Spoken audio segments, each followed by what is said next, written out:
The only problem with Santino and Andy is this podcast. Well, konnichiwa, and welcome back to The Only Problem. I'm Andy Matzke, that's Santino Vitale, and we're the rat guys. We're the rat guys. We're kind of like the rat pack, but there's only two of us right now, and we're kind of trying to work on like our rat pack like vibe. But well, we didn't wear our suits tonight, but we're kind of like the last two cigarettes in the pack, you know? Yeah, We're just extra we're special. matching tonight, kind of. Not we're both really. You're black. wearing black and I'm wearing green. Do you think this is black? That looks black on my This looks screen. black. What is your screen? I thought I calibrated your screen, Mr. Matzke. It looks black to me. Say in the comments below what you think Santino's shirt looks This like. is like the closer gold you or get- blue dress that was on Twitter or whatever a few years ago. They're like, oh, it's gold, it's blue. It's like, no, this is a green. This is a dark. Compared to your hair, it's clearly a different color. Yes, and my hair's But- not black either. So Yeah. So I mean, okay. So fun fact about the rat guys. Santino has really good eyes for telling colors apart, and I don't. And it's frequently when we come to mention it, like a point of contention between us, where one of us will be like, and I'm really bad at colors, actually. Like I'm not colorblind. I'm starting to wonder. Andy. The way like color association works in my brain, I know this is super fascinating for all of you, but like I'll sometimes be like, even without like you involved, other people, I'll be like, oh, that's like almost a purple shirt, and they'll be like, what are you talking about? That's blue. And I'll be like, I'm starting to think, man, like guys, I think Andy's a closet colorblinder. I'm missing some cones or rods. It's not everything. Like it's just a little bit. Yeah. It's just a little bit. Some guys are special and they like kind of shift something. Every color is a little bit off. and maybe we're learning like this is why I like things to look like really like I like the black point higher, like my shadows up. Yeah, you do like those kind of milky blacks. It's kind of a weird. I do. I really do like milky blacks. Yeah. But this week is not about color science, or is it? This week on the show, we are talking about Godzilla Minus One, which, if you look up on IMDb, it says its original title is something like Godzilla Minus One. And it is the funniest thing ever, because this movie is called Godzilla Minus One. And that's not like a translation thing. And I noticed that on IMDb when I was looking it up, and it was hilarious. But how are you doing this week, Santino? The folks at home need to know. I'm doing good. I'm eating my animal crackers like a real boy. Yeah, I'm like a strong, independent man. Yep, like I that mean, my you animal are. crackers. The animal crackers that I bought from the store with my own two hands. I picked them up off the shelf and I said, "This one, Home. this is the one. You're coming home with me." That's what I said, yes. And I started making out with them in the store, and I got some weird looks. But you know, hey guys, love is love. You can just, some of us it's animal crackers, others it's, The only problem, we're really trying to be more caring and accepting. We're very accepting. But no, I've had an average fair to Midland week. It's been kind of weird weather-wise down here. I don't know if you guys had lake effect up there, but it's been wild. It snowed one night overnight for a little bit, and it was still while I was awake, and I looked like out the bathroom window and I went, wait a second, is that snow? And it was, and then it stuck around for a bit and then it melted. We're at that part of the year where it's like it snows a lot and then it melts, and then it snows and then it melts. And supposedly it's going to be like 70 at the end of the week. I heard that today. I don't believe it. I'll believe it. I'll believe it when I feel it. Yeah. Supposedly there's going to be a big heat wave for like the next week where everything just gets hot and rains, and then it's going to go back to being cold, which is always a wonderful little whiplash that you get. Yeah.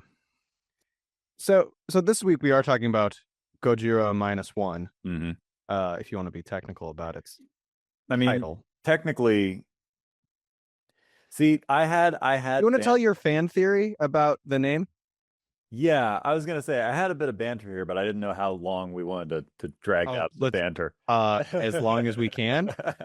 That's not the game of the show, guys. Is we try to see how much of the show can go by without talking about the movie. Yeah. Well, it's also because it's fun. I like true. having fun. And just hearing me be like, I like this movie because of this. Lame. Well, so I had a fan theory. I was watching this movie last night, and I'm like, I know Andy explained to me why they called it -1, but I couldn't remember why, and I wasn't about to look it up. And then I saw this GIF of Godzilla that I was going to send to you, and he was drinking a Diet Dr. Pepper, and I thought, okay, -1, 0 calories, negative calories. Could it just be that you can have all that big Godzilla flavor, but with none of the guilt? Could it be that that's what we're dealing with? That this is a low-calorie Godzilla? Yeah, I think you're onto something. Because So. as much as I repeat why it's called Godzilla -1, I still feel like I don't exactly understand what they mean. Yeah. So it's tell me if this makes sense, because I'm going to try to parrot back what you told me the way I remember it. And it's probably going to be way off, but okay, this is a fun game. I thought that it was like they were already at 0 because they like lost they meaning the Japanese? The Japanese, yeah. And they've lost a bunch of stuff in the war. And now Godzilla showed up and they're like, oh crap. Now we're less than 0. That's what I understand it as. Okay. It's like they were at 0, and because this is like post-war Japan. Right. And they go from that to -1. Now, what's the sequel called? The sequel is called -0, right? It's called -0. See, so now I'm starting to think that the minus doesn't really mean anything at all. And then it's like, I don't understand what this means. I don't understand what this movie's going to be. I'm very interested to see we'll get to like sequel predictions later. But why they call it this, as far as I can explain, it's like, it has about as much sense of why they call this movie -0. Makes about as much sense. -1. Or sorry, -1. Sorry, guys. Yeah. Freudian slip there. The reason they call this movie -1 makes about as much sense as why we call, far northwest when it's actually in the south of Ohio. I don't know if you've looked into this, like much of South or Central Ohio, but it gets weird in there. It feels like people who founded the places in Ohio went from the bottom up, and every time this makes sense then. This makes sense because every time they would walk a little farther north, they're like, this has to be as far as it goes. And they're like, well, what do we call this? And they're like, we'll call it far northwest. And then they walk a little farther and they're like, crap, it kept going. Now what do we call that? And they're like, how about Columbus? And you're like, oh, whatever. And it just keeps going. And then they get to Akron, which means high, I think, in like Greek or something. It's like, that's still not the farthest you can go. Like, to put this madness into perspective for the folks who aren't from Ohio, there's literally an Arlington and an Upper Arlington. They're separated by 74 miles of distance. But guess which one is higher than the other? Upper Arlington is below Columbus. Yeah. Arlington is 74 miles above Upper Arlington. In fact, Upper Arlington is lower than far northwest. And none of these things are in the Northwest. They're all in Central or Southern Ohio. So I don't know what people are doing. So welcome to the Ohio Geography Podcast. Right. It's this whole weird thing where like this used to be the Northwest territories, right? These were like early They walked a little farther west and went, oh crap, I guess there's more. Well, we didn't purchase stuff from the French yet. So this is all we had. And then like if you get up to where I am, ready? This almost like furthers your thing. In northeastern Ohio, we are the Western Reserve, which is because it's the Western Reserve of Connecticut. Wow. So like that's the best way. We're almost sounding like we're on the old podcast that we never released from the dungeon.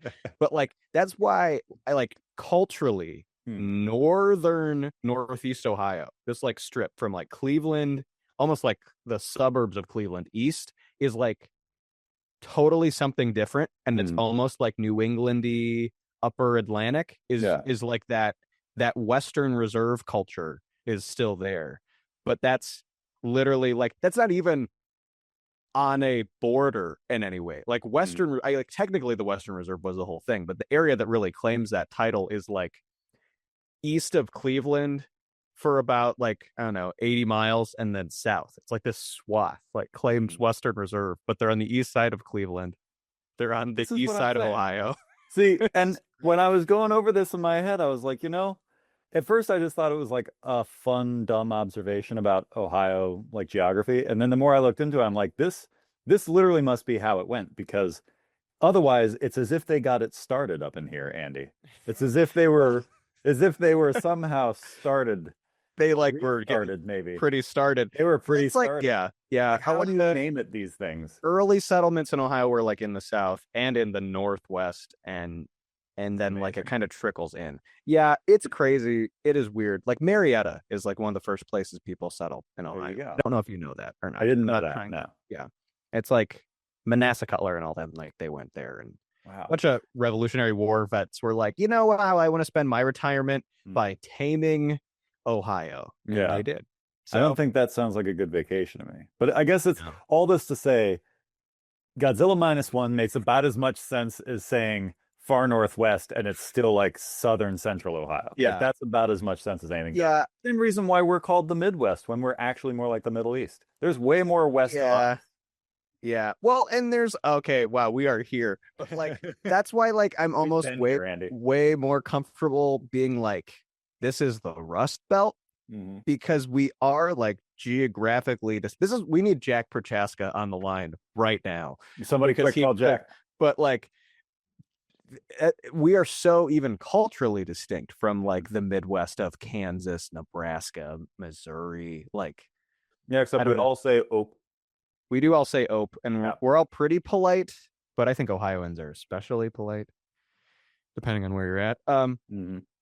So yeah, Godzilla Minus One is a movie that takes place it's a timepiece. It has nothing to do with Ohio. It has nothing to do with Ohio. It takes place in post-war Japan. And it follows a failed or like that's not even the right word, a kamikaze pilot who cowered it out. We follow his story, and the antagonist of this story is a giant lizard who's been nuked in Bikini Atoll and then kind of rampages and doesn't let this man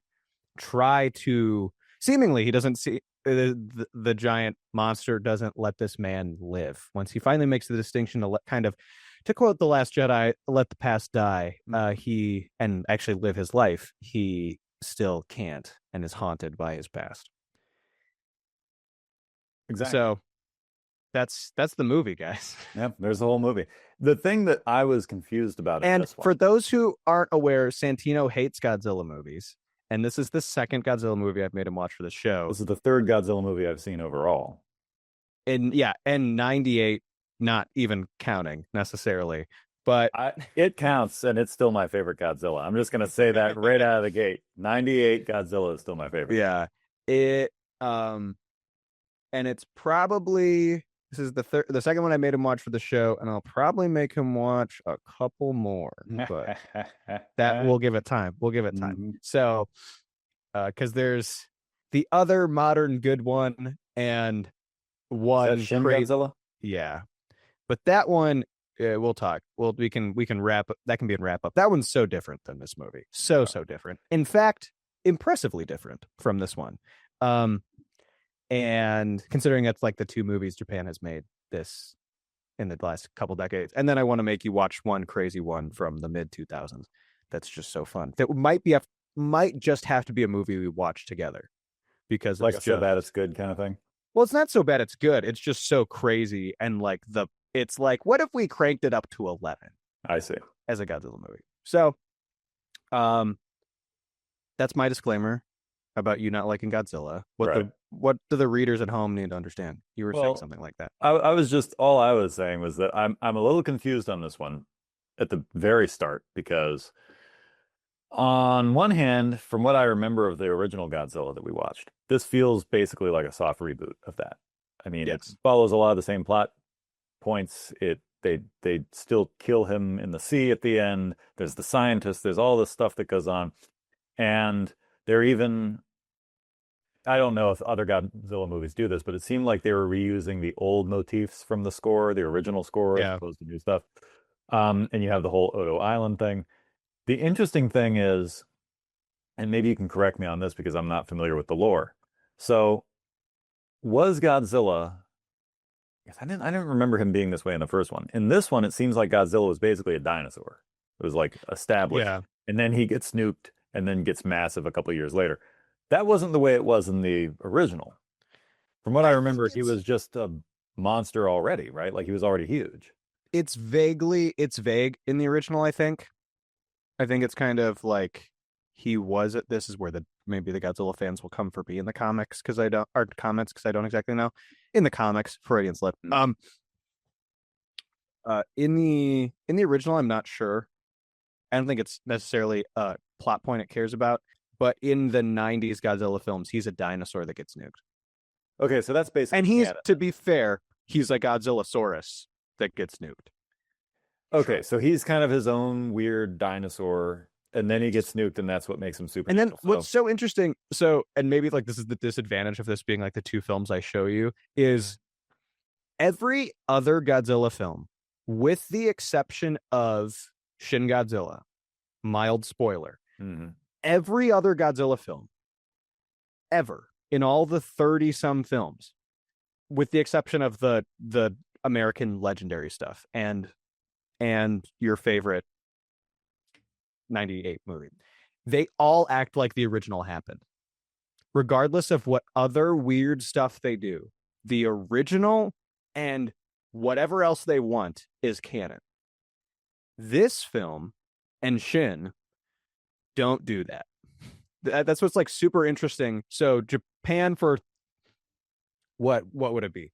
Japan for 50 years was making, or 60 years, was making Godzilla films that were all like vaguely connected to the original. And now they've been making films that are like unique. And like the added layer of this just being neat as something in the genre. This is a time film, like a timepiece. This is the only other like a period piece film. Thank you. This is the only period piece. Timepiece is a watch. Yeah. This is the only watch. No, this is a very unique Rolex that we've got here. Yes. But this is the only thing that does that. Right. So then I guess that brings to mind the question from your perspective. So in this movie, we get our lead. And by the way, I'm not going to get anybody's names right. I was gonna say we are gonna just have to do the guy, the lady, because it's Akiko. I can remember the baby. Yeah, and I can always Noriko. Phillips Norelco, and Sashimi is the dude. I think it's like sashimi, but it's not, because that I think is a fish. That's like sushi. And like so sorry guys, we are gonna. I was also gonna say we have to do that because I can never. I'm not gonna get him, but our lead guy, our coward. So Godzilla as a dinosaur, just a plain old non-radioactive dinosaur, shows up on Odo Island. They're like, shoot it, and then he doesn't. And then my question is, since he's a dinosaur and he's not radioactive yet, if he would have shot Godzilla as a dinosaur, would that have prevented everything from happening? I think so. I think that's what's implied. So then I hate this guy. I hate this entire, the entirety of his character is just a skis from beginning to end. This like over dramatic, like scene chewing skis, and I despise him. That's hilarious. So elaborate. That's been my feeling through the whole movie. Was I was like, I feel like this is kind of his fault, and it was. Yeah, it's Koichi Kishima is his character's name. Sashimi, yeah, Sashimi's a coward, and it's all his fault. And if he would have just shot Godzilla when he was in the plane, none of this would have happened. So there's the end of the movie right there. You just kill Godzilla when you had the chance. We go on from there. But that's just like a thing right out of the gate. What did you think of that Odo Island little bit where Godzilla sequence?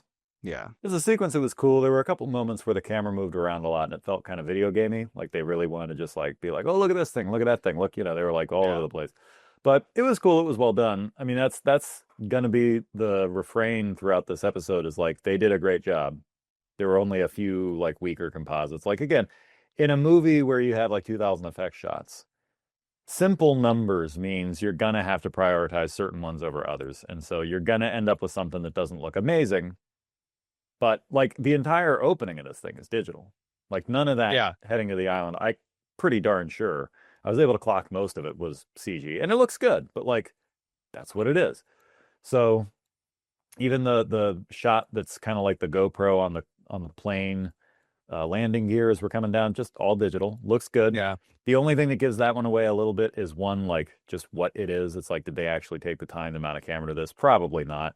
And then two, Yeah. the once we get that bit of dust from the touchdown, you're like, oh, that's composited dust. Like it just kind of goes. It's fine. I'm not saying it looks bad. I'm Yeah. just saying like when you know what to look for, you can go, okay, there's that. I It think was a good sequence. my disclaimer going into this movie, like I'll kind of, since I'm the one who suggested it, I'll kind of go all out. When I first saw this movie, I was like really blown away by it as a Godzilla movie. As a Godzilla movie, it was like, oh my goodness, I've never seen anything like this before, and I've already told you this part, which is, and if anybody I know like really likes it, I don't know what I'm gonna show them, what I'd like point them to, because there's no other film in uh the kaiju genre that is like this. Right. Which is it's kind of like a drama dealing with PTSD and grief and guilt, mostly like dealing with guilt. Finally found the word there in the end. And the antagonist just so, like I said, just so happens to be this monster, right? There are no real human antagonists in this movie. There's no human drama. There is no goofy silliness. It's just this. There's humor, but there's not like the Marvel humor stuff, right? Right. And I remember thinking it looked really good and like it was just really interesting. This time around, I've kind of gotten so far. I saw it, I think, twice in the theaters. I saw it once with my dad and my grandpa, and I saw it another time with Jack and with his little brother James. Shout out Jamie. It's my guy. And I've seen it a couple more times since then, but this time around, I feel like I really watched it with like a critical eye.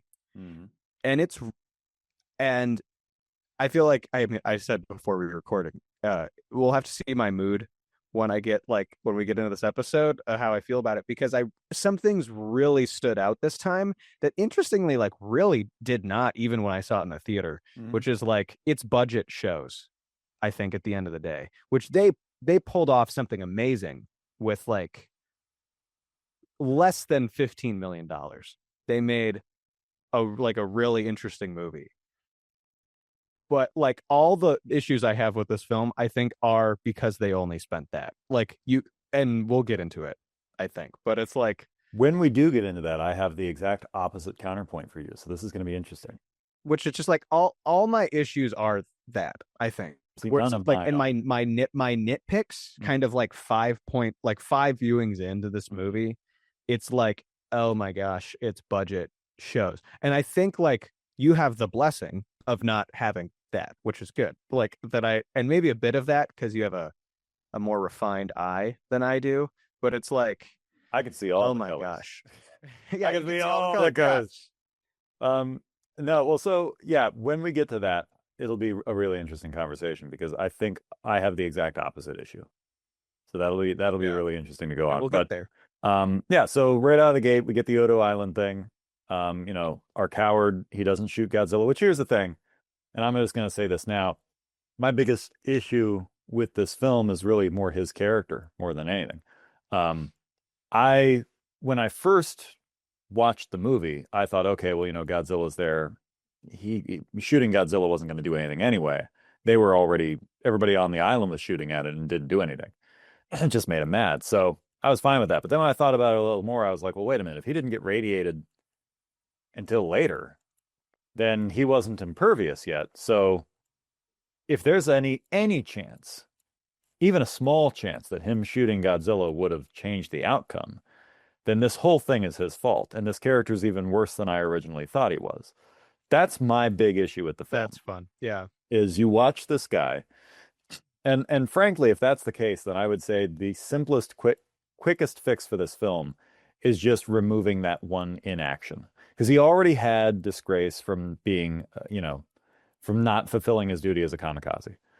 To then have him be at least marginally responsible for thousands of people dying in the city because of a thing he could have prevented before, it kind of makes his whole heroism at the end completely null and void. He's like, well, now you're just doing the thing you should have done in the first place, right? It doesn't really save the day. So, well, and doesn't that make that's what kind of pushes his whole thing, right? Is this like these people are dead and it's my fault is true. Like that's the whole. yeah, and it's I think it might be more than you can hang on a lead character. I don't think it works because when I was at my most invested, so for the audience playing along at home, he has this moment, he freezes up, he doesn't shoot the dinosaur. The dinosaur kills everybody but him and another guy. We're gonna call that guy Mr. Angry Limpy because I can't remember his name and he limps around and he's always angry. So then they all get, the war's over, they get shipped home to Tokyo, and Tokyo is just kind of a bombed out husk, and everybody he knows is dead. And so he kind of moves into the shell of his old parents' house, which is basically a box at this point with holes in it. And some woman just shows up and hands him a baby at one point, and then he doesn't get rid of the baby, and then she shows back up again and kind of moves into his house. And this is Phillips Norelco. This is what I will refer to as not wife. So our lead and his this is Phillips Norelco. I understand. Yeah. So that took me a second. she's the not wife, and she and this kid. It's also not her kid. It's just some other little girl that she picked up, and they just kind of become this kind of patchwork family that's just kind of thrust together in this little box. And so then he takes this job disarming mines in the ocean as a way to support all of them. And this goes on for a long time. This is like, I don't remember exactly how much time, if it's a full year or a year and a half, whatever it is. So, they're living together, they're raising this kid, the kid is growing up, and they're not married, and he doesn't really even talk to her. So he's just being more of a skis, just not doing anything other than providing, which is the bare minimum you can do. And then his coworkers that he used, they help diffuse these mines. They come over to his house and they're like, "You guys should get married." And he's like, I don't want to. No. Yeah. And he keeps having these PTSD fits, which I kept laughing at a lot of those because they're scene chewingly over the top. There's a stylization here. What I used to say was if you ever had to work with bad actors, just make a movie in a foreign language. And then no one will be able to tell because it's not in your mother tongue, and you're splitting half your attention between what's going on screen and reading what's going on at the bottom of the screen.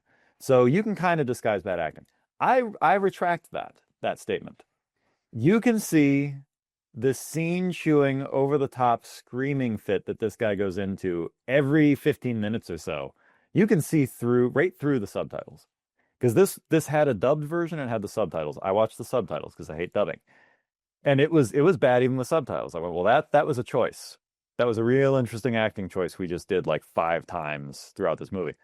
All of this to say, he has his weird little PTSD fit, and then Godzilla happens. And it shows up and it eats a giant warship, and then it almost eats them, and they find out that he's impervious to bombs, and he can heal himself inexplicably because he's radiated. And so then they make it back to the mainland, and they're like, we need to warn everybody. And they're like, nah, the government doesn't want anybody to panic. Except then the government waits until Godzilla is literally on land, and then they're like, everybody panic, get out. And everybody runs and tramples each other. And so he runs into the city. Well, and to be fair, the added details of this is post-war Japan. Japan doesn't have this is occupied Japan. Japan does not have a government. And the US government is the US government is we don't want the Soviets to think we're trying to attack them. So we're not going to do anything. You're on your own. It makes sense. But at the same time, it's hilarious. And so then he runs into the city because not wife got a job. And so she manages to survive falling out of a kind of King Kong-esque moment where it eats this train and she falls into the water.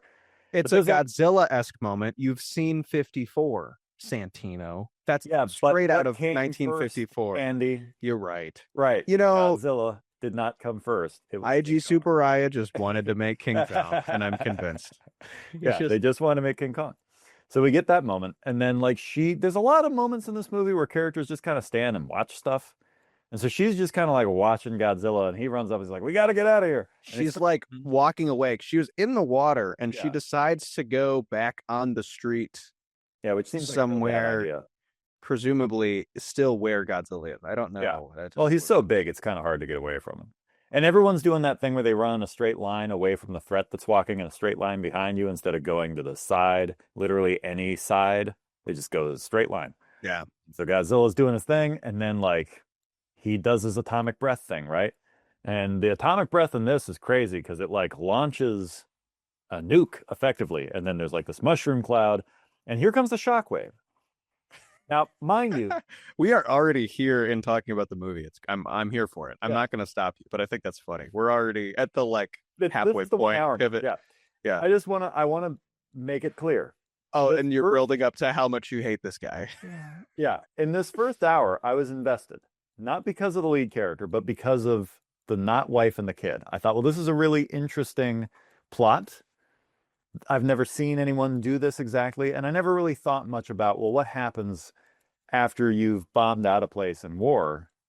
Well, nothing. They just got to like pick it up. There is no government, like you said, so they're just going to kind of like have to figure it out. And you're like, oh, crap. So it was really interesting watching them kind of rebuild and be this weird, not family, but kind of a family. And so I was invested in that. And I was invested in seeing that work out. And so now we get to this atomic breath, and there's this big shockwave coming.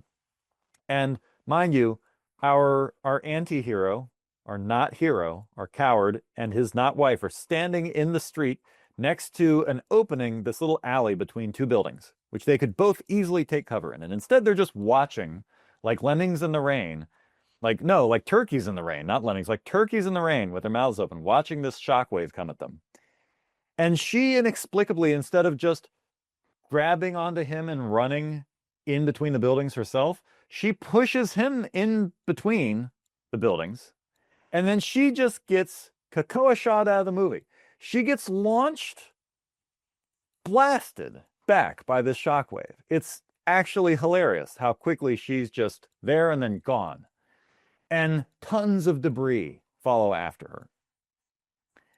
And you're like, well, they just killed the only character that I cared about. And you go, and again, it's his fault. You just stood there and you didn't do anything. You killed your not wife, just like you killed everybody else. And so then from that moment, for basically... And then he does this anime yell and it starts raining. Yeah. It starts raining like black, sooty acid rain or something. Which I think, I maintain that like if the buy-in is like what we're doing, that moment is fine.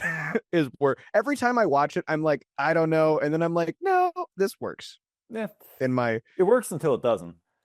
Because at the end, of course, we get the thing that we're going to talk about. But like, for the moment, we're like, well, we killed this character. Well, yeah. And I mean his like yell moment works. Yeah, the yell's hilarious. The push and like this is where, okay, so we haven't really done sci-fi in a while, so we haven't like talked about our buy-ins, right?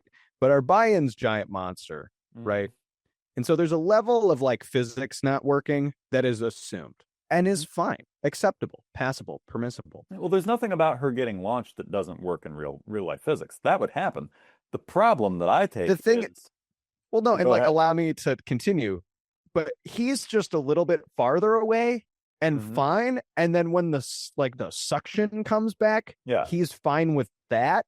Like that's when this movie asks us to be like, okay, trust me, bro. Like this is... I don't even mind that. I don't even mind it. Like I said, the buy-in is already high with a giant monster. I don't care. If that shockwave destroyed every building except the two between which you took shelter, fine. So the movie can happen. That's okay. But my big beef... You can get it. You can get there. I mean, we'll bounce around. Right. We can bounce back. Because there's some stuff from earlier I want to talk about. But my beef simply is from that moment through the end, I stopped caring. I didn't care at all about the movie. I tuned out. Because I went, now you took the only interesting part of this movie that I was invested in and literally threw it out the window. So now I don't care what they do. Godzilla can stomp everybody. And for the rest of the movie, that was pretty much where my mindset was. So there was really nothing that brought me back after that. That's fair. Honestly, I'm impressed that that's where it happened. I mean, I don't know. I think And I to be have clear, it happened not because of the weird physics, but because you killed the interesting case. No, I the understand. I only part understand. of I the follow. plot. Yeah. I think, yeah, we'll get some more of what I think in a bit. Yeah. Well, I know Because you want to jump it back involves to the something. end. So What do you think? What do you think about the scene where we kind of get our first look at irradiated Godzilla, where he's like attacking the one ship's all destroyed, and they're like, "Well, we got." I honestly, this moment like hit me so much this time. The captain of the ship is like, you know what? They're right. We got to protect him. And then they see Godzilla, and he's like, "We are getting out of here." I like that. Yeah. I like that a nope. lot. I like his character a lot. His character might be my favorite character. Yeah, he's more interesting. I like everybody better than our lead character. Yeah. Our lead character sucks. I mean, I think what it is, and I might speak too far here, but it's that Japanese like sympathy for the loser thing, kind of. Sure. And to an extreme. And it's like the things are his, like, that makes the guilt real, that it is his fault. Mm-hmm. Right? You shouldn't feel guilty for something that's not your fault. Mm-hmm. And so it's the fact that it is his fault. It's his screw up is what did this. Mm-hmm. I'm not trying to defend this movie. I've already thought I'm not going to try to defend this movie with you. Yeah. Just because I'm not interested in doing that. I don't get, there will be, I think, I'll defend other movies more than I'll defend this one because it's, I don't know, because it is what it is. And I think it's a good movie. I think it's an interesting Godzilla movie. We're kind of getting to this weird era. Allow me to have my Godzilla fan soapbox, if you'll allow me, and I'd be interested to hear your thoughts. We're kind of at this point in Godzilla fandom where a lot of what we're getting kind of just feels like live action versions of like comic series that would have come out. There's like a Apple Plus original legendary Godzilla show right now that's 100% what it feels like, mostly because the people who created legendary comics Godzilla stuff wrote a TV show. But like, and that's almost what this feels like. This feels like a really cool comic concept that we got as a movie. Yeah. And maybe that's just me being a comic fan always at the end of the day, seeing things through that lens. But it's kind of like, story-wise, it's neat we got it as a movie. Even if that story isn't necessarily the most like sympathetic thing. It's not something that like draws you in. Because it's like it's guilt. And like compassion. I think what it does, I mean, to your point, I think what this movie kind of effectively does, and it's in the first half an hour, is the like, well, weren't you a kamikaze pilot? Right. Why are you still alive? Right. That's cool. That works. Here's the thing, and just so that you don't, I know you said you're not going to defend this movie, so that you don't feel like maybe you still want to, or you understand more of where I'm coming from, I'm going to jump way ahead and say, this is my second favorite Godzilla movie under Godzilla 98. I'm just going to say that so that we understand where we're at. But understand that my biggest issue, as I've said and will continue to elaborate on, is the thing that made this movie really interesting has the only problem with it being that this character, I think, is too unlikable. There are too many things that are his fault. Like, there are like 5 things that are his fault. Pick like 2. That's enough. Yeah. He doesn't need this much on him. He doesn't need to be this incompetent because it kind of ruins the experience. And then if you're going to kill a character, commit to it. Don't Sex Machina the thing at the end and be like, hey, she's still alive. Because it's like, as much as I'm happy to see that she is, it completely undoes the weight of anything we did before that. And then you go, well, now. This movie's okay.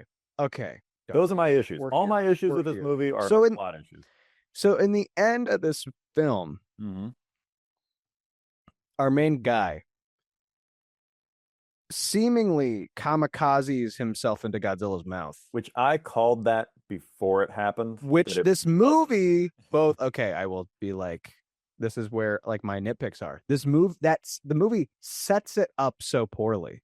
because it like shows you what happens. It gives you like an awkward moment that I'll admit it. Like the first time I watched it, I didn't exactly see him like flying out of the frame really fast. Well, you can in the scene where he's with grumpy Mr. Limpy and grumpy Mr. Limpy, and where they're in the thing, and he's like, and one more thing. You got to pull this thing that looks like an ejector switch. Yeah, for you. It's like, well, so that's an ejector switch. So there's literally a line of dialogue in the scene before where it's like, we built planes without ejection seats. This is a new plane. Yeah, and this is a new plane, and there's one more thing, and then you could see him pull the lever and kind of see, and it's like, but then also like his heroic sacrifice that the movie. I don't like when movies do this, where it's like he's gonna actually commit to being a kamikaze and yada yada yada, and then he's he didn't have to. He didn't have to, right? And and also no one wanted him to, and all his friends are like, "Don't do it, you loser," and we still love you. And so I don't like when movies like set something up like that and go, well, actually, I have probably more of a problem with that moment, interestingly enough, than I do the ending. And I think, I set myself up as, I don't think the ending works either. Like, no.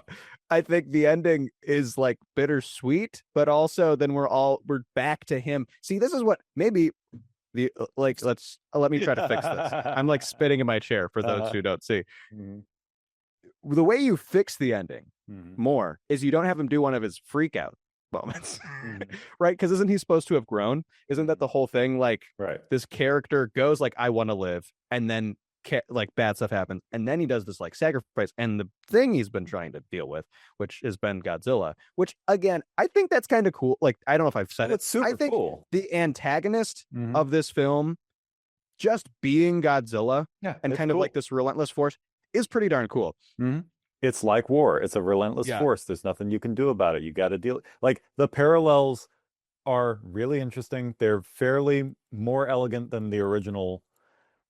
All this is good, but the way that certain things are executed really got on my nerves. So, like, wasn't he supposed to grow? And wouldn't you think his reaction wouldn't just be like, I fully expected him, because when he goes in the hospital, he's holding the little girl. And when he saw that she was still alive, the wife, I expected him to be like, boop, and just drop the kid in disbelief, which would have been hilarious. They didn't do it. So, the ending is kind of... So, I almost wanted to do this like thing where we like said things we disliked about it, but then we also said things we liked about it. And that's kind of just how we went about doing this episode. Pretty much unavoidable. So, like, hit me with what's something else that you think didn't work? And then I'll go... And then maybe we can just talk about things we like about this movie and we can get out, because we are already not doing a scene by scene because there's no need when Godzilla first shows up. We were talking about this and we got on a tangent. When Godzilla first shows up, like real Godzilla, that's I think my favorite scene of the movie is I like pre-radiation Godzilla. I like him when he's smaller and when he's a dinosaur. Yeah, but that's cool. Know that because I don't like big dinosaurs. Yeah, but then when Godzilla shows up, like at the ship that's destroyed, that scene, that scene has literally, I think, some of my favorite and least favorite parts of the movie in it, which are favorites are now. I'm kind of mixing this up. I like that scene, so that's a cool scene. We can talk about that more in a bit, just because I like you started with favorites are, so you might as well finish that. Okay, so my pretty stomped all over any semblance of order to this. Yeah, so this is a disjointed episode. Forgive us. Okay. My favorite parts are when he's just swimming through the water, and it's very like Jaws like, where it's just like his head and the spikes. Both the VFX of that and just like the ambiance of that, I think, are awesome. Oh yeah. Like, and I don't care about, and I was even thinking about it a bit watching it this time, and then I was like, I don't care about the fact that like this tiny ship's kind of outrunning Godzilla. Like, I don't think that's Godzilla's not kicking his legs to move forward, so I can't imagine he'd go that fast. He's kind of just feeling out what's going on. Yeah. And so he's like, He's just slinking around. He's being a slinky he's little just guy. kind of like following them, and I think the VFX in that scene are like awesome, and the like, we got to do something. Oh no, he can regrow himself. I think like that's cool, and it's That's like, really oh man. And then the other ship shows up, the like whatever, insert the name of it here. And then Godzilla like flops around, which are like the silliest parts of this movie. There's like I remember when they're shooting him, you mean? Yeah, they're shooting him. He He's does this like yeah. He does like I remember seeing this the movie ocean too. So how is he standing? Don't worry, he's got a big floaty tail. That's kind of what I was thinking. I like, guess kind of because even at the end, he's over the deepest part. I know we're jumping ahead again, but we're over the deepest part of that particular ocean, and he's still standing up. I thought, well, what the heck? And then he just sinks. Anyway, that's the thing. Yeah. I don't mind it. It's a Godzilla movie. Yeah, roll with it. Right. But like, I remember when I saw this movie for the first time, I was like, that was visually really good, except for those scenes where Godzilla gets hit and he like anime like like the animation is bad. The animation in some parts of this movie is just bad, and that's one where he kind of just like, it looks like a fan film where he's just like, oh. It's like I don't like that. You know, it's funny. It doesn't really work, but it's funny. I don't know if it's supposed to be funny. I don't that's think the thing so. is like, it is funny, and it shouldn't be. So that's a favorite. What do you dislike about this film? What else do you dislike? What else stood out? Well, like I said, my biggest problem is just that Godzilla is his fault. If you take that out of it, everything else works. You could even I shudder at the thought.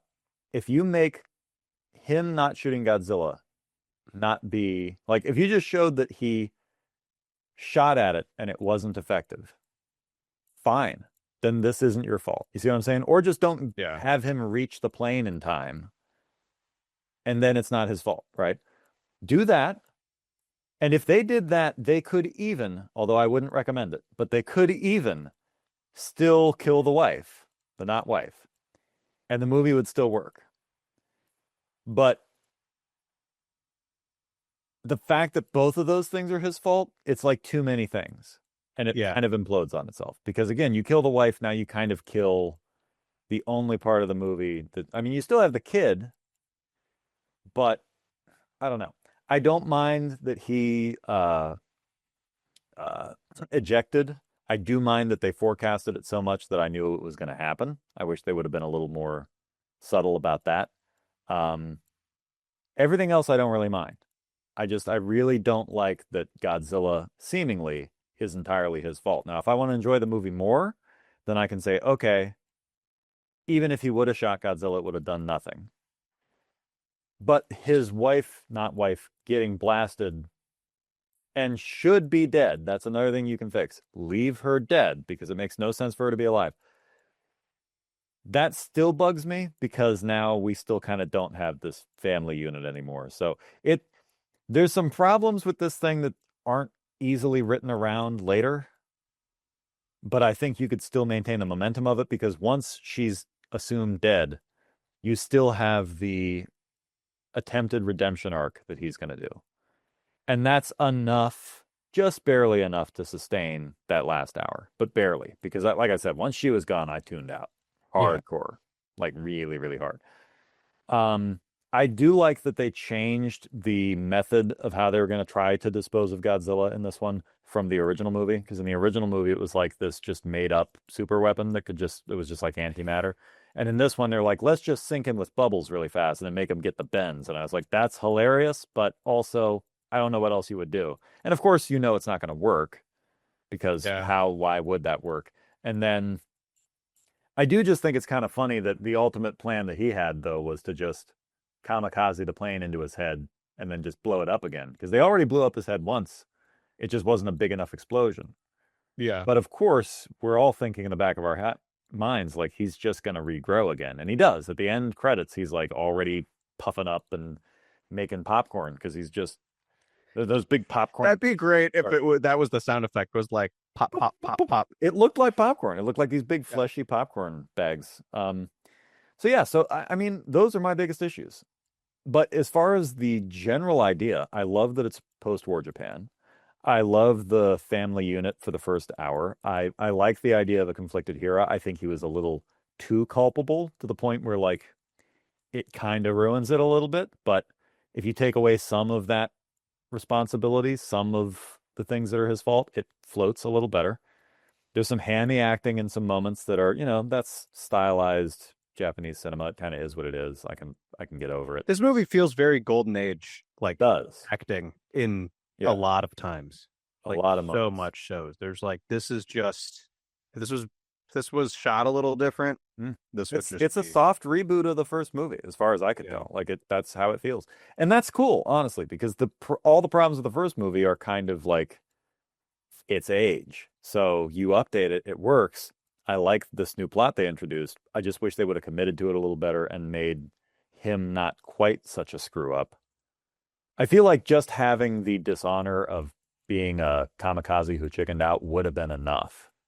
I don't think we really need Godzilla to literally be your fault. I feel like that kind of undermines anything you do after that. I'm not saying that there's no redemption. Yeah. There's absolutely redemption, but you're not a hero now. You're just fixing a problem you caused. It's like that's the least you can do. You know what I mean? That's an interesting way of thinking about it. Like there's no, I mean, even though he's willing to like risk his life, supposedly, it's like he's not giving it up for anything that's not just like payback. Right. And this might be a bit cynical, but it's like you aren't sacrificing anything. You're doing what you should. You're cleaning up your mess. Exactly. Now if it was a mess he didn't make, that would be a noble sacrifice. But that's nobody gets an award. Like this is like the government, right? Like the government makes a problem and then they go, "Hey, we're going to fix that problem for a price." And you're like, "Okay, please fix it." And then they do and they're like, "We're so great, our administration's great." And you're like, "Actually, it's like coming into your house, knocking everything off your bookshelf and going, 'Hey, I'll clean that up for you.' And then I do and you're like, 'Bravo, great job. I'm so lucky to have you as a friend. It was my fault.'" Like, I'm just doing the bare minimum I should have. So that's my big beef. Otherwise, the movie is good and it's interesting and the sound design is great and there are moments that are really cool and suspenseful. And I think, I don't know which direction you want to take it now, but I'd be happy to talk about the positives so that they're not just like throwing positives. Bus. Hit me with them. Well, I mean, you kind of know where I'm going to go. What are your positives? Because you know where I'm going to go with this. I think my positives are, I think this movie's shot pretty well. I think it's really pretty. I'm really, on one hand, I am 100% impressed with what they did with the budget. And maybe I can like explain more what I meant by what I said earlier. But I think you did what you should with Godzilla. I think what Japan's doing these days is really interesting because they're kind of letting America, and you have eyeballs on this. I think I've said this to you before, but you have more of a clue of what I mean. They're letting America make the blockbuster Godzilla movies that are just like fun, whatever, like enjoyable movies. And with they're Billy deciding Bobby Brown. And they're deciding to make like the art house. We're gonna try to tell an interesting story or like say something. And Godzilla's in the movie, right? And that has something to do with Godzilla. That's in like the verbiage of a Godzilla film. And I think this film does a good job of that. I like the way. I mean, I'm a Godzilla fan, so like forget even buy-in. It's like, well, I'm here. I like what's going on. I love the Godzilla design of this film. It's very reminiscent of other Godzilla designs, but I still think it's like really interesting. I think it's fun. He's Godzilla. Like it's partially like not because it's too novel, right? It's not trying to reinvent the wheel. Right. Well, so do we want to talk about the VFX and the budget? Because sure. That's kind of like so hopefully you know more than I do, which isn't much. Well, I don't know. We'll see. I think we both know that this movie was made for the equivalent of about $15 million. And the director's on record as saying, "I wish we had 15 million." Right. So, right. Something like, yeah.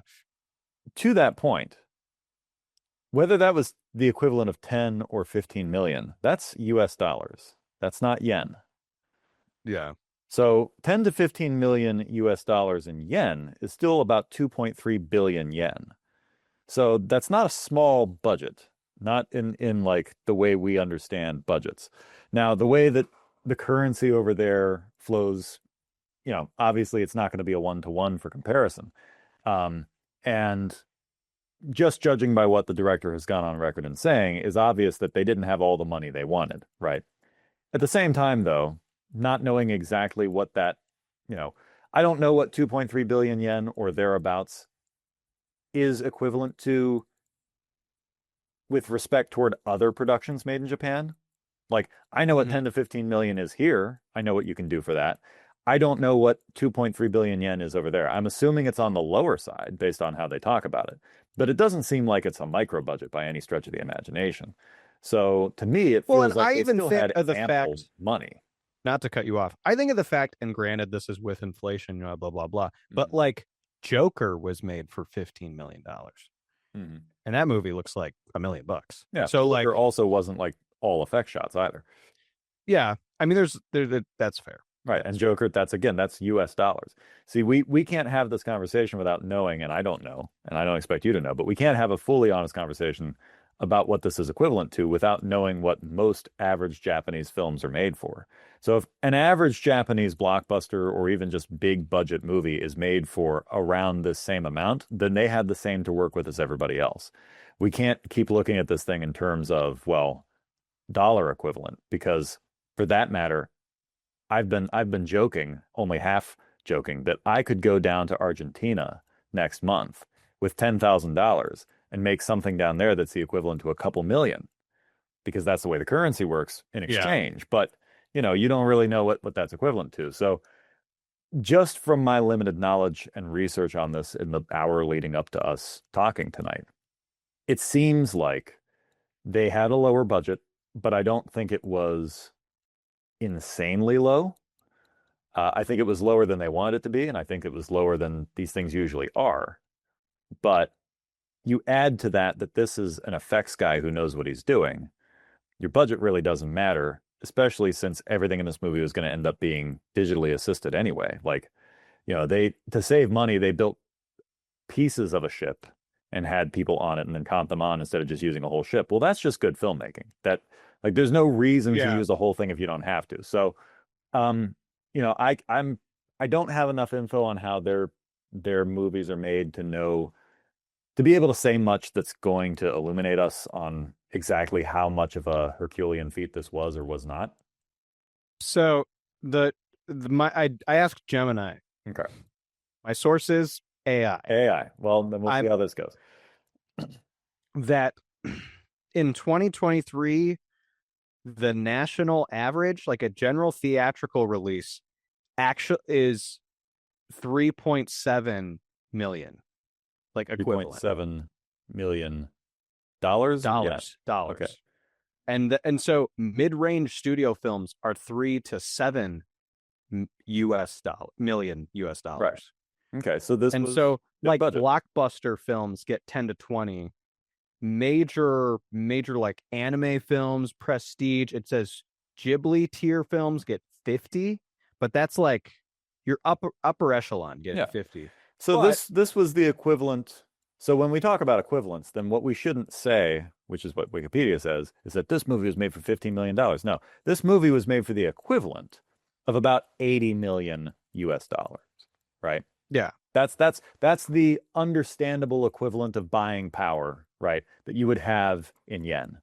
So to put that in perspective, Bullet Train was made for around 70 to 85 million USD, and that movie looks good. You can tell that they stretched the budget because at the end it's just an entirely like Unreal Engine CG saga, right? But yeah, the point is this was a lower range blockbuster film budget-wise that they did what you normally would need about 150 to 200 million for. They did it with under 100 and million. Not to continue the cynical train, but do you think they just found a marketing angle and stuck with it? I think for American audiences, absolutely. And I think that meant a lot because again, you're doing this weird conversion thing that makes it sound like Yeah. they only made it for $15 million. Like, yeah, if we funded it, it would only cost us 15 million. But when they fund it, it's like 80 million. Like that's an average to lower range blockbuster. And I don't know how like how the studio system still works. Don't know. But it's like you'd imagine, I mean, this is still Toho, right? Mm-hmm. You'd imagine, I mean, like I don't know, it's like casting people isn't hard if you're a movie studio. Right. So like the fact that this movie is even like filled with people at times is like, yeah, extras aren't all that expensive. I think this movie does show its budget in interesting ways, though, regardless of its like relative size. I think there's certain things it does that when you watch this movie 5 times, it's like it shows. And look, at movies break apart at that level regardless. But it's like the fact that it's not just that you only made part of a ship and then used it. It's that you only shot that same section of a ship like 4 ways. Right. So it's like if we're on a boat, it's like all these guys are standing in a line, and it's a bit of that Corman thing where it's like there's the same shot again. You know, I'll give you that. I'd say that that's where it shows it, and I think it shows it in like it shows it in an interesting way too. And this is, I don't know, I wasn't in the director's head, I can't tell you, but it almost shows you in the way it was shot in its coverage, because it's super selective with like when it will reuse like when it will cut in and when it's super picky in like that could just be stylization as well. It's hard to say. Yeah, it's hard to say, but it feels almost like, hey, we should cut in maybe, and we're not, like, so I think, you know, when we say stuff like it shows its budget, I think the first thing people would think is like on the visual side, which it technically it doesn't. Like all the effect shots hold up well enough that you go, okay, this had a lot of skill behind it, if nothing else. But yeah, the coverage in certain places, sometimes more in the action scenes than anything, you can tell like maybe it was a more rushed day. But I don't know if I'd even go so far as to say that it shows its budget. I think I would just say that, you know, the movie feels, it just feels like they were doing a lot. Now, whether that was a lot with a little or a lot with a bit more than a little, you know, who knows? But yeah, you know, I think most of the VFX holds up. I think the rendering is fine. There's an insert shot of some tanks firing at him at the 1 hour mark that look, and I don't know, maybe they did this on purpose. The tanks almost look like miniatures, but like Unreal Engine miniatures. Like you can tell that they did like a V1 on that and they went, that's good enough. It's going to be on screen for like 2 seconds, you know? Yeah. And you know, you can't really take issue. I'm not saying you would, but I'm kind of narrating my own thoughts out loud. I can't really take issue with the animation as a whole on Godzilla, because Godzilla's design is so bulky and so clunky and so, you know, he's gonna kind of just be what he is. So it's really hard to say. I think what this movie does best is all the set extension, all of the hard surface stuff, ships, backgrounds, etc., all of the explosions, all that water. The water simulation's really well done. All that water, yeah, I think is CGI. All of it. I don't think there's real water, and that blew my mind finding that out. Yeah, that's all fantastic.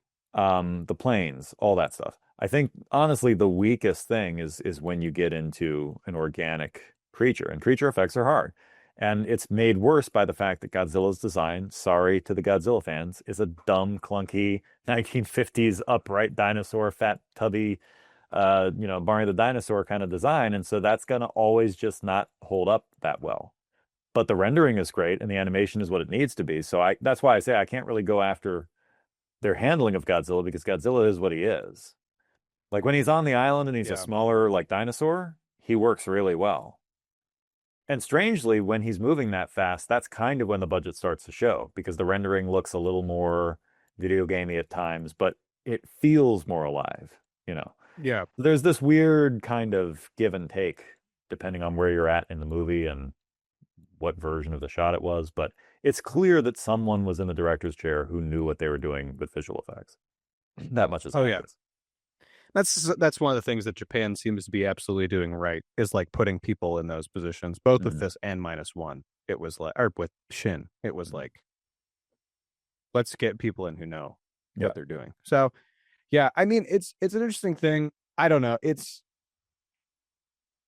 again like on repeat rewatches. It's kind of like sometimes it's like, oh gosh, like, and it is like the Roger Corman thing. It's almost the perfect example. Is like, and it is super nitpick.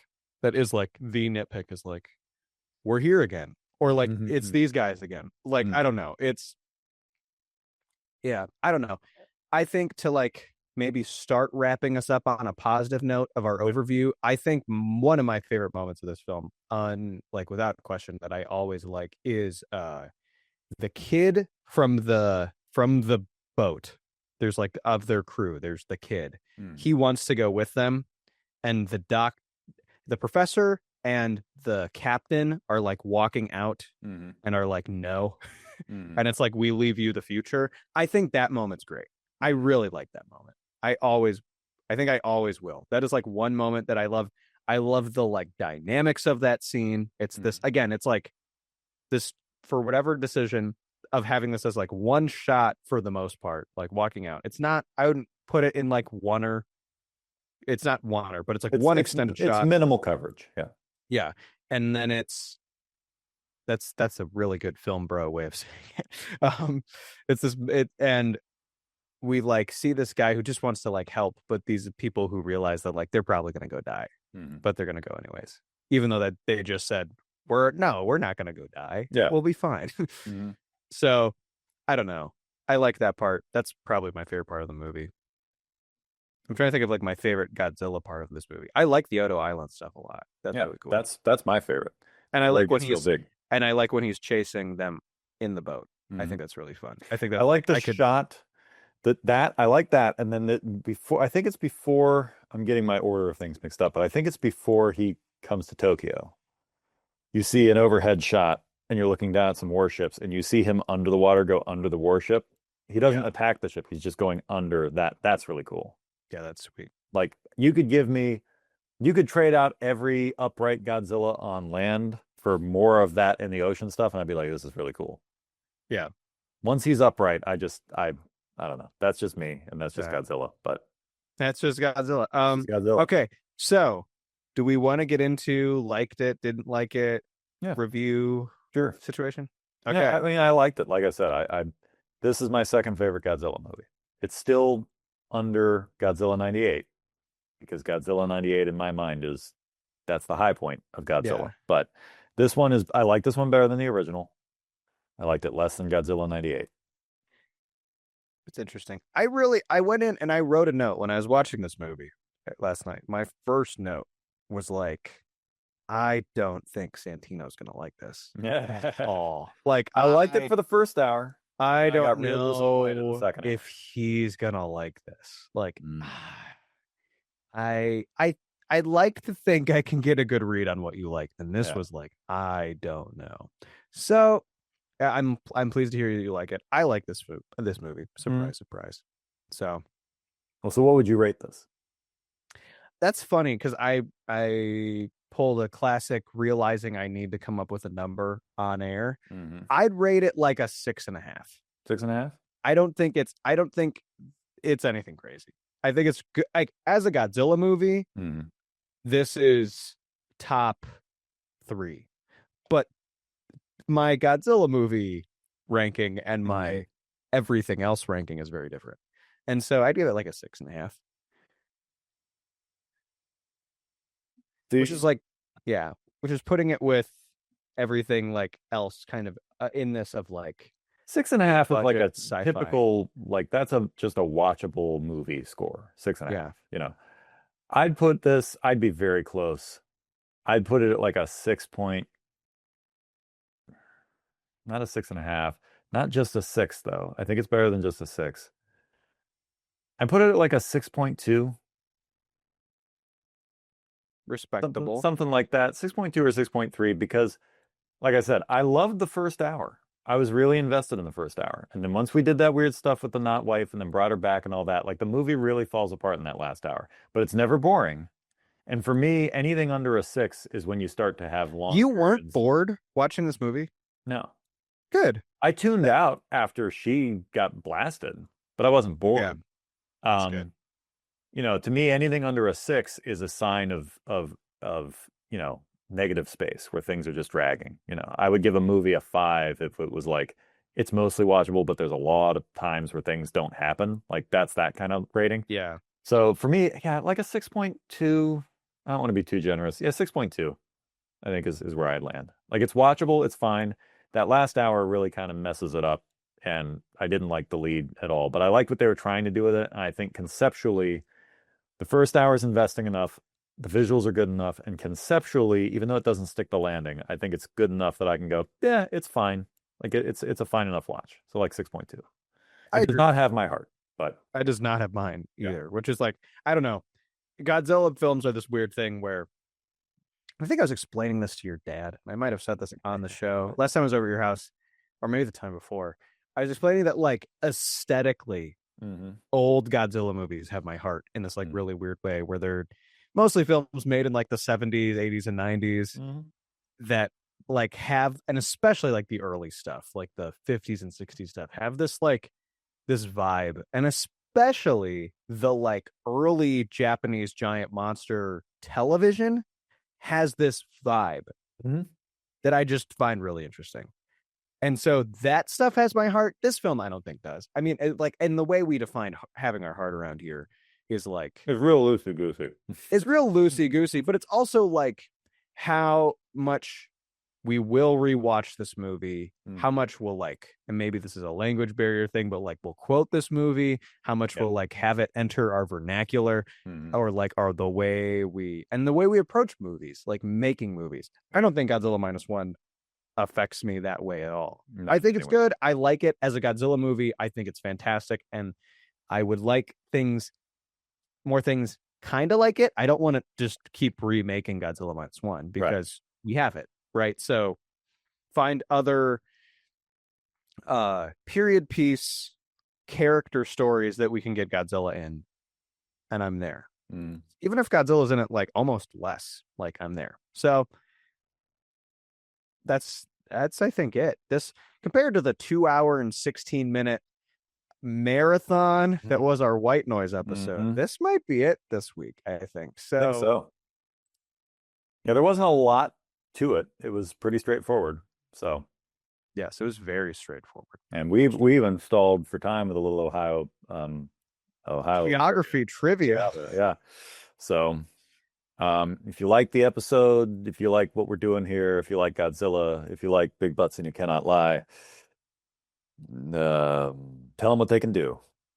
You can like the show, subscribe, send it to your friends, and maybe suggest movies that we talk about or should talk about. I actually had a friend of mine do that, and we need to talk about those sometime, but that's besides the point. Thank you so much for listening to the show. We have more episodes. Yeah, there's gonna be more. There were more. There's gonna be more. There were more. There will be more. Yeah. I think we've kind of.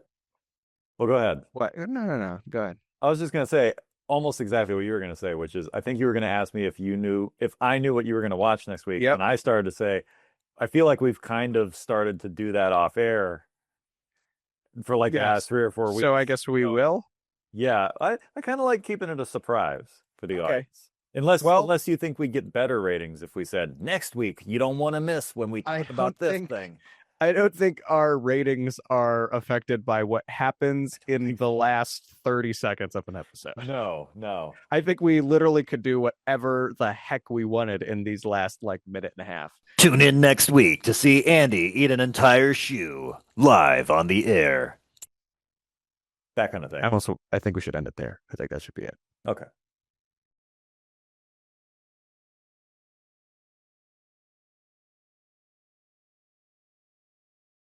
I'm going to have to remember that this is something I have to edit just because I had to put it on mute because I was just coughing my guts out.